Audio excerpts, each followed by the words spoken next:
¿Por qué el arcismo niega el retorno a Evo Morales al gobierno? Le voy a dar una anécdota valiosa, valiosísima.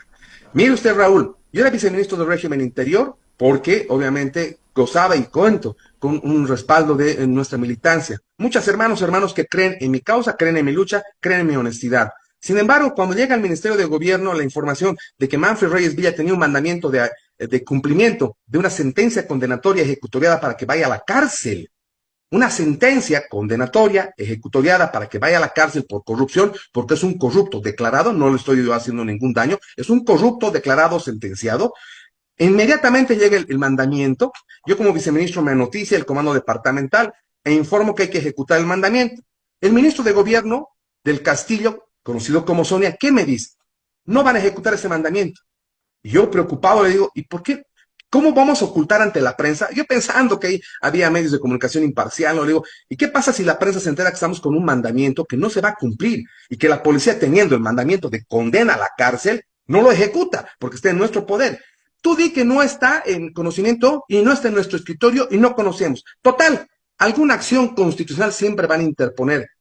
Y dicho y hecho, días posteriores, Manfred Reyes Villa fue beneficiado con una acción constitucional para neutralizar su sentencia condenatoria ejecutoriada dentro de los 14 procesos que luego fue absolutamente absuelto por obra y gracia de Hurtado y Espada, que son los magistrados autoprorrogados, delincuentes que fungen de magistrados actualmente. Ellos le han dado el perdonazo a Manfred Reyes Villa. ¿Qué me dijo el presidente Arce? Deja de molestar al alcalde de Cochabamba. En persona me dijo, Raúl, le estoy informando, en fe de verdad tengo registrado una llamada del presidente. Tú no haces caso, tú deja de molestar al alcalde de Cochabamba. Te prohíbo que te dirijas y hables del alcalde de Cochabamba. Es su socio, es un socio del neoliberalismo puro, parte de este gobierno. Y eso lo sé porque han hecho un manejo enquistado en protecciones prebendales y corruptas, le han dado su perdonazo de tantas sentencias condenatorias. En Bolivia, ¿cuándo se ha visto eso? Ya no se lucha contra la corrupción. Y no solamente esta componenda.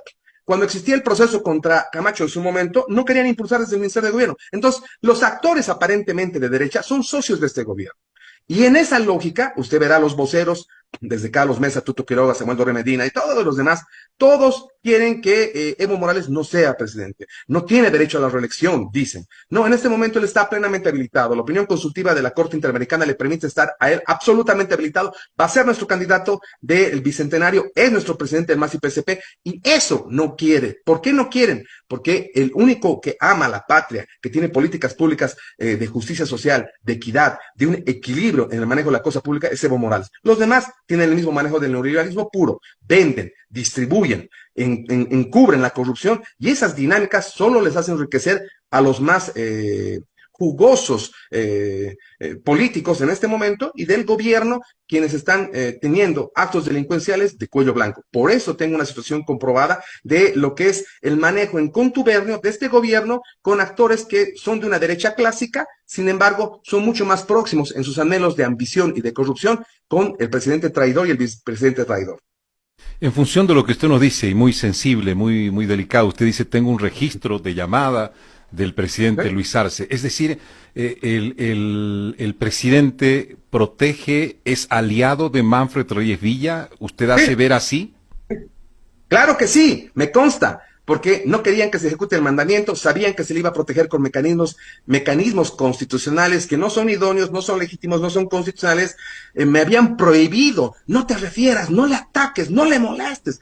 La única ofensa que tenía el gobierno era me decía, no te refieras a él, no le digas nada. Entonces, cuando yo incumplo, inmediatamente me llama el presidente y me dije, tú realmente estás afectando a nuestro gobierno, no le tienes que atacar, deja de atacarle. Y claro, a las semanas posteriores me sacan del gobierno. ¿Por qué? Porque yo sabía ya muchas cosas. Yo sabía que era un gobierno que había entrado a hacerse del poder bajo la corrupción y al 2024, confirmado todo está, Raúl. O sea, no me estoy inventando.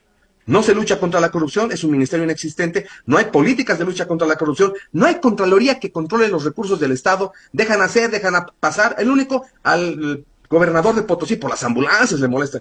Hay harta corrupción campeante, hay corrupción campeante en muchos municipios, en el Ejecutivo, el tema del ABC, en el Ejecutivo, en muchas descentralizadas, pero no se va a encarcelar. ¿Por qué? Porque el gobierno lucra de eso. Y me quiere decir del narcotráfico. El mejor personaje del año, embajador de la corrupción, debía ser el ministro Sonia. Ha dejado escapar a Marcet, deja sacar toneladas de Bolivia. Hay pues un manejo encubierto de ilegalidades que obviamente a uno que es correcto, honesto, les incomodábamos. Y por eso estas situaciones han generado este debacle de lo que quieren tapar la crisis con situaciones forzadas, situaciones amañadas, pero lo que la población siente no nos vamos a olvidar. Esta crisis, desabastecimiento de los carburantes, el tema del dólar, el tema de la ausencia que va a empezar los pagos, ¿de dónde están sacando ese dinero? ¿Dónde están las reservas internacionales en oro? ¿Dónde están las reservas que nos permiten la plata de la gestora donde todos hemos aportado? Nada, nadie reclama. ¿Por qué? ¿Por qué la oposición no reclama? Hay un acuerdo para que cualquiera menos cero. Y esto debe estar claro. Sin embargo, vamos a seguir firmes nosotros impulsando y respaldando para que obviamente nuestro presidente Evo Morales vuelva a gobernar Bolivia, vuelva a manejar correctamente los recursos del Estado y vuelva a devolver la dignidad a las bolivianas y a los bolivianos. Finalmente, doctor Cox, ¿Evo Morales será candidato en las próximas elecciones más allá del fallo del Tribunal Constitucional, más allá de la